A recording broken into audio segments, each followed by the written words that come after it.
अब हमारा next topic है नेजोफेरेंजियल कार्सिनोमा।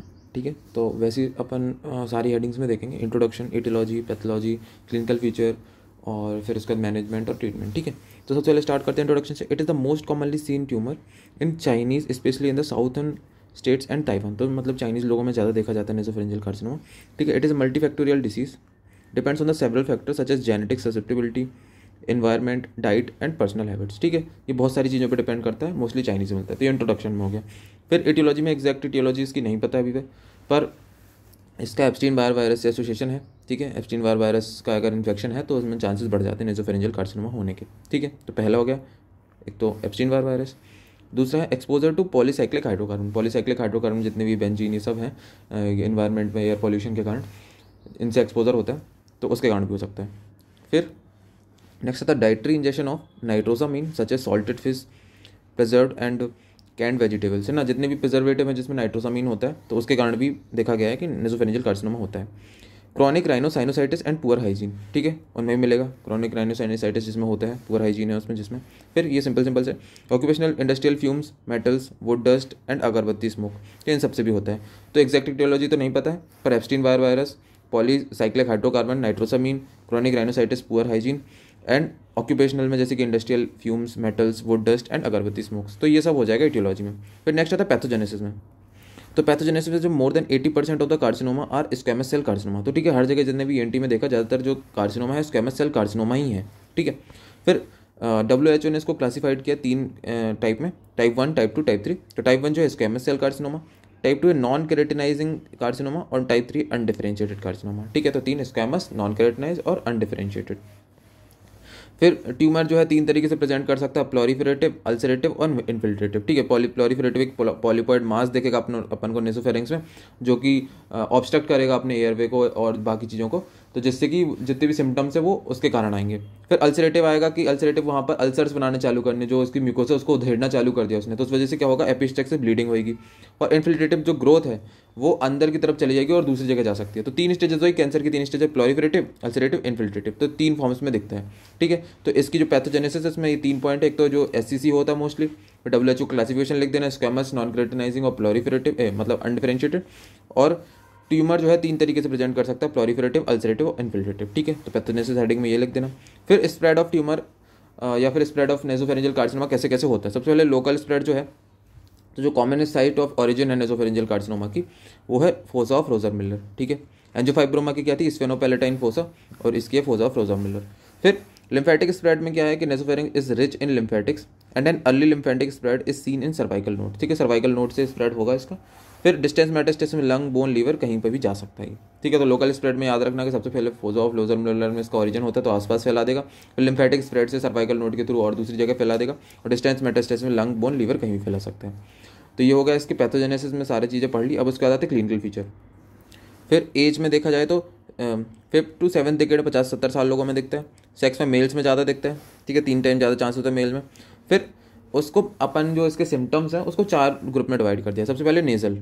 ठीक है, जितने भी नाक से रिलेटेड सिम्टम है वो आ जाएंगे। जैसे ऑब्स्ट्रक्ट करेगा नेसोफेरेंजियल कार्सिनोमा होगा तो nasal obstruction, nasal discharge, D nasal speech है ना, राइनोलेलिया क्लॉजा होता है डी नेज़ल स्पीच। जब भी कोई मास होगा तो उसकी वजह से जो वॉइस होती है वो डी नेज़ल वॉइस होती है, तो उसको राइनोलेलिया क्लॉजा बोलते हैं। एपिस्टेक्सिस, तो जितने भी नोज से रिलेटेड अपने सिम्टम्स हो सकते थे वो लिख दिए। फिर आते ऑटोलॉजिक, कान से related, due to obstruction of Eustachian tube there is a conductive hearing loss and serous otitis media. Conductive hearing loss होगा और सीरियस ओटाइटिस मीडिया। कंडक्टिव क्यों हुआ, यूस्टेशियन ट्यूब ब्लॉक होगी, नेगेटिव प्रेशर बिल्डअप होगा, उससे वो सीरियस ओटाइटिस मीडिया हो सकता है। ठीक है, उससे conductive hearing. Tinnitus and dizziness भी हो सकती है। Presence of unilateral serous otitis media in an adult should raise suspicion of nasopharyngeal growth. ठीक है, अगर यूनिलेटरल ओटाइटिस मीडिया है बहुत देर तक तो उसमें हो सकता है नेसोफेरेंजियल कार्सिनोमा हो। तो ये दूसरा हो गया नेजल के बाद ऑटोलॉजिक। अब उसके बाद आते हैं ऑप्थेल्मो न्यूरोलॉजिक।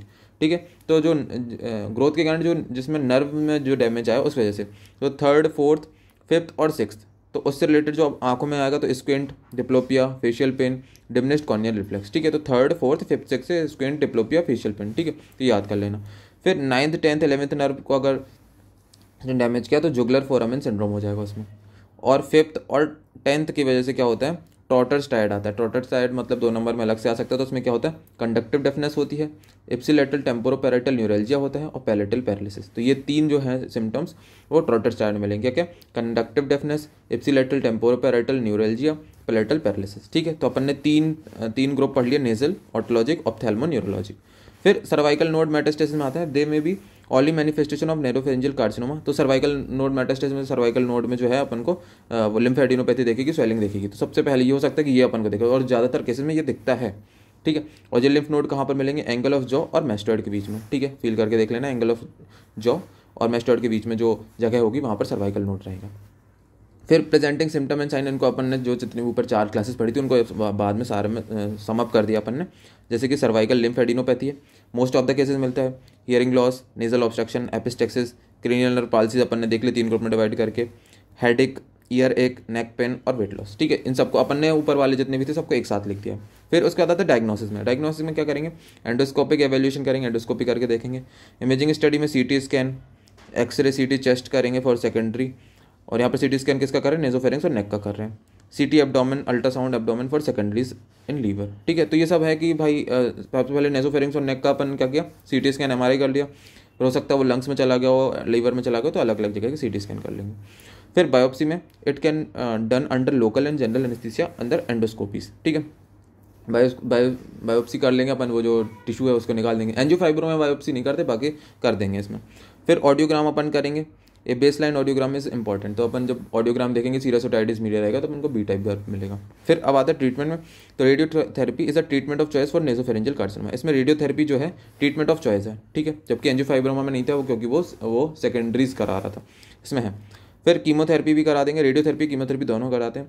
फिर ये देखा था अपन ने एप्स्टीन बार वायरस से हो रहा था ये, तो अगर इसकी वैक्सीन अपन लगा देंगे तो इसके कारण होने वाला नेसोफेरेंजियल कार्सिनोमा नहीं होगा। तो vaccine against Epstein Barr virus has been used in those areas where there is a high prevalence of nasopharyngeal carcinoma to prevent its occurrence. तो जिसमें भी एप्स्टीन बार वायरस के कारण नेसोफेरेंजियल कार्सिनोमा होता है, या फिर जहाँ भी नेसोफेरेंजियल कार्सिनोमा ज़्यादा मिलता है, तो वहाँ पर अपन वैक्सीनेशन करा देंगे इसका। फिर नेक्स्ट आता है इसका क्लासिफिकेशन। तो ये TNM क्लासिफिकेशन है, तो इसमें टी वाला अपन पढ़ रहे हैं। तो T1 में tumour confined to nasopharynx, nasopharynx में कन्फाइंड रहता है T1, extend to the soft tissue और ओरोफेरिंक्स, नेसोफेरिंक्स को क्रॉस करके ये ओरोफेरिंक्स में चला जाए तो T2 हो जाता है। 2A में क्या, विथआउट पैराफेरेंजियल एक्सटेंशन। तो ओरोफेरिंक्स में तो चला गया लेकिन पैराफेरेंजियल एक्सटेंशन नहीं है, तो 2A, और विथ पैराफेरेंजियल एक्सटेंशन हो गया तो 2B हो जाएगा।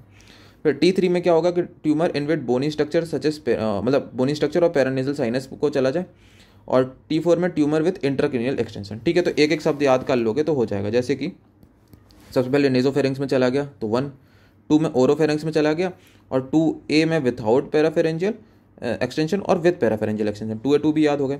फिर T3 में इनवेट्स बोनी स्ट्रक्चर और पैरानेजल साइनस। ठीक है, और T4 में ट्यूमर विथ इंट्राक्रेनियल एक्सटेंशन। ठीक है, इंट्राक्रेनियल एक्सटेंशन तो बहुत लास्ट वाली स्टेज होती है कि ऊपर जाके क्रीनियल नर्व वगैरह को इन्वॉल्व कर लेगा। ठीक है, फिर तो ये हो गया अपना क्लासिफिकेशन, और इतना ही इंपॉर्टेंट है नेसोफेरेंजियल कार्सिनोमा में, इससे ही आएगा, ज़्यादातर आएगा तो हो जाएगा इतने में। Thank you.